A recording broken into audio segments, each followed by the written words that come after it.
Notre invité est Kofi Silver. Il est directeur du cabinet comptable ICF RH Consulting, salle comptable agréé, fiscaliste, expert en gestion des ressources et membre de l'association des professionnels fiscalistes du Togo. On va essayer de répondre à cette question. Pourquoi une taxe sur véhicule à moteur? Monsieur Kofi Silver, bonjour. Bonjour. Vous allez bien? Je me porte bien. Allez, la TVM, qu'est-ce que c'est? C'est notre première question. Bon, la TVM, comme toute autre taxe, est établie et instaurée par le législateur fiscal. Et c'est une taxe qui existait depuis très longtemps, et sous une autre appellation, taxe sur véhicules des sociétés. Alors, c'est à partir de 2018, une loi est votée, la loi numéro 2018-24 du 20 novembre 2018 portant Code général des impôts. Et suite au vote de cette loi, et en 2019, on l'a introduit dans le Code général des impôts. Donc, d'où l'appellation TVM, taxe sur véhicule à moteur. Donc, cette taxe est appliquée à tout engin, disons terrestre, qui est propulsé par un moteur. D'accord, merci. Alors, pourquoi une taxe sur les véhicules à moteur? Taxe sur véhicule à moteur, le besoin, c'est que il faut, à chaque année, l'État établit donc des budgets. Donc, ce budget doit être équilibré en dépenses comme en recettes. Alors, l'État, pour respecter certaines normes, il faut les recettes. Les recettes, c'est les taxes liées à chaque domaine. Donc, la taxe est instaurée, donc juste pour financer, disons, les routes et entretenir les routes ici, de Lomé jusqu'à Séquencé. Alors, qui sont ceux qui doivent payer la taxe sur véhicules à moteur? Sont ceux-là qui, d'abord, possèdent un engin immatriculé ici au Togo. Donc, ce sont ceux-là. Alors, strictement, eux, pas d'autres personnes, hein? Qui ont déjà ce titre de possession sur une propriété. Donc, des véhicules et là, donc ils sont assujettis donc à cette taxe. Qui sont exonérés du paiement de cette taxe? Donc, à chaque loi, il y a exception. Donc, certains sont exonérés à cette taxe. Et vous n'êtes pas sans savoir, aujourd'hui, comme l'a-t-on dit, il faut l'allègement fiscal. En temps normal, la taxe est la même. Au moment où elle s'est instaurée en 2019, c'était même le double que nous payons aujourd'hui, c'était le double. Mais à partir de cette année, pour donner cette précision à tout le monde et à tous citoyens, il faut maintenant qu'on diminue à ce que chacun paie. Maintenant, dans ce sens, il faut encore privilégier certains, par exemple les personnes qui sont invalides, ne peuvent pas payer ces taxes. Et bon, les engins à usage agricole, les personnes donc, qui ont des privilèges diplomatiques et consulaires ne peuvent pas payer cette taxe. Les voitures qui sont affectées dans le domaine gendarmerie et police et autres, les ambulances, sont aussi exonérées à cette taxe. Alors, que peut-on dire du paiement de la taxe, de cette taxe pour les motocyclistes immaculés avant le début de contrôle du 3 mai dernier? D'accord, il y a une précision donnée. Et avant que cette loi ne sorte, il y a des immatriculations, les véhicules existaient, les motos existaient. Et la précision est que l'exigibilité, le fait générateur de paiement de cette taxe, d'abord, c'est lors de l'immatriculation. Une fois que le véhicule ou bien le motocycle est immatriculé, dès ce jour, il doit payer la taxe, la TVM. Alors, ce qui fait que à ce jour, il y a certains qui ont déjà, qui n'ont pas pu payer la taxe avant cette date. Donc, la loi les oblige à être en règle. Donc, c'est pour dire que ceux qui ont immatriculé leur véhicule ou bien moto avant cette date doivent pouvoir être en règle aujourd'hui. Pourquoi précisément le 3 mai 2020? Le 3 mai, parce que l'État donne toujours un temps pour informer le public et juste, c'est dans un cadre bien donné, défini par l'État, et on a fixé cette date. Et donc c'est le 3 mai qui Le 3 mai 2021. Alors, combien doivent payer les propriétaires des différents véhicules? D'accord. Ici, nous faisons l'allusion des tarifs. Et donc, il peut dire que c'est reparti en deux parties. Il y a les véhicules qui transportent, ou bien transportant des personnes, et des véhicules qui transportent des marchandises. Donc, pour les véhicules qui transportent les personnes, donc c'est compris entre les ça varie selon les puissances des moteurs, de 0 à 5 chevaux, 5 000 francs, de 0 à 5 chevaux, 5 000 francs, de 5 à 7 chevaux, 10 000 francs, de 8 à 11 chevaux, 15 000 francs, de 12 à 15 chevaux, 30 000 francs. Les camionnettes paient 20 000 francs par an.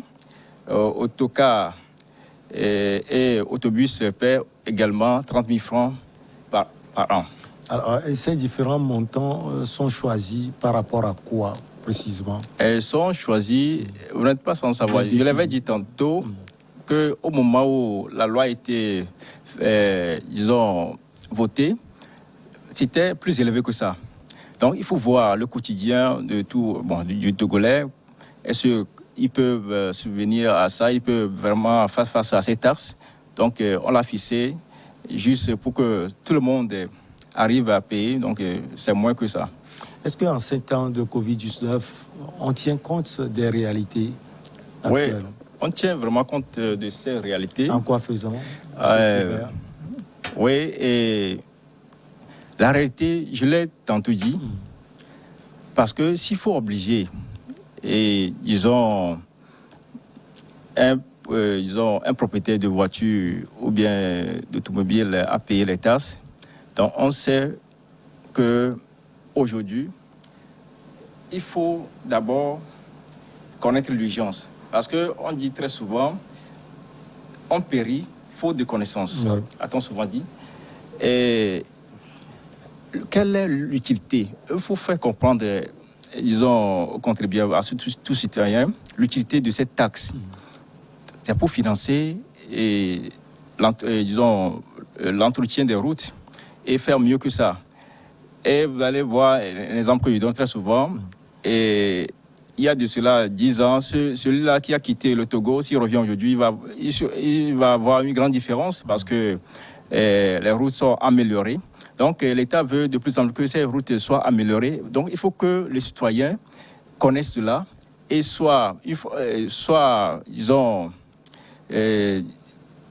s'approprient donc à cette taxe pour que le pays soit finalement bien développé.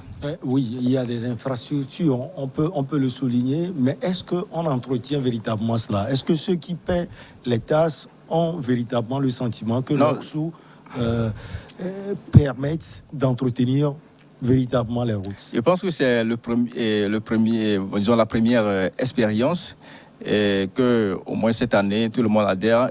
Puisque c'est un impôt annuel, donc c'est à la fin d'année de cette année qu'on verra une grande différence.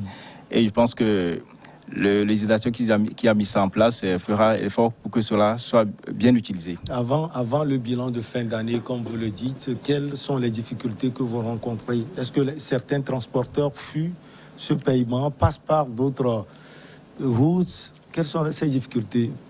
Non, il n'y a pas pour le moment assez de difficultés. En tant que directeur de cabinet, nous recevons des entreprises qui sont aussi dans le transport, puisque c'est précisé que ceux qui paient déjà les trimestres sont exonérés à moitié de cette taxe. Donc, chacun se donne vraiment à fond. À ce jour, il y a plusieurs qui se sont lancés, plusieurs ont payé, la majorité ont payé, et surtout les structures formelles sont en règle aujourd'hui. Donc, il peut le dire. Il va donner aussi une précision. Il y a certains véhicules mis à l'actif du bilan dans les entreprises qui ne paient pas directement la TVM, mais si c'est justifié que au niveau de ces véhicules, bon, par exemple, un DG de sûreté utilise un véhicule, bon, il peut mettre ça, bon, qui est lié à l'exploitation de l'activité de l'entreprise. Donc, on peut mettre ça dans l'activité du bilan qui sera immobilisé. Donc, avant cela, donc, il faut faire des démarches au niveau de l'administration fiscale. Et l'administration fiscale va donner l'autorisation pour que ces véhicules soient immobilisés. Alors, donc, ces véhicules ne paient pas directement la TVM parce que l'immobilisation déjà fait partie de la détermination du registre. Donc, et c'est au plus tard, lors du dépôt de bilan de l'année suivante, que ce paiement doit être effectif et réglé, soldé. Justement, vous avez parlé de ce paiement. D'où s'effectue le paiement de cette taxe? Le paiement de cette taxe, plutôt, oui. D'accord, le paiement s'effectue dans toutes les agences des impôts de Lomé à Séquencé. Donc actuellement même, on peut le payer au niveau de la direction routier et ferroviaire. Vous avez les agences dans toutes les villes du Togo, dans tous les villages du Togo, ou bien comment ça se fait? Bon, il y a les agences dans toutes les villes du Togo. Lomé, Palimé, Sokoré, Anéhan, Thiévié. N'importe où qui a un service des impôts. Alors, comment cela s'effectue? C'est-à-dire le paiement de cette taxe. Comment donc, le paiement, d'abord, lors de l'immatriculation, par exemple, les motocyclistes et les motos de plus de 125 cm3 et les tricycles, lors de leur immatriculation, ça se paie immédiatement. Et une fois. Et pour les véhicules, les autres véhicules, bon, puisque c'est un impôt annuel, lors de la visite, donc on paie ça également à ce niveau.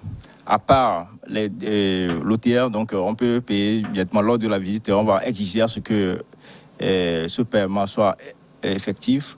Donc, en dehors de cela, bon, nous signalons également que il peut arriver que, puisque c'est un impôt annuel, il peut arriver que le véhicule ne soit pas acquis, disons, dès le 1er janvier, mais au cours de l'année, par exemple juin, le véhicule peut être acquis.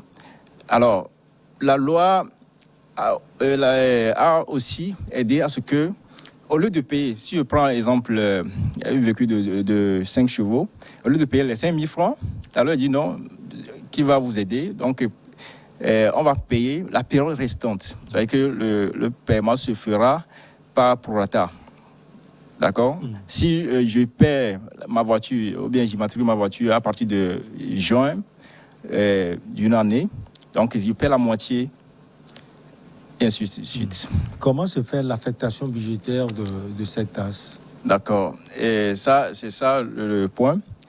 Et je l'avais dit tantôt, ici au Togo, il y a un service, une sûreté qui est destinée à entretenir, mon sûreté d'État, à entretenir les routes.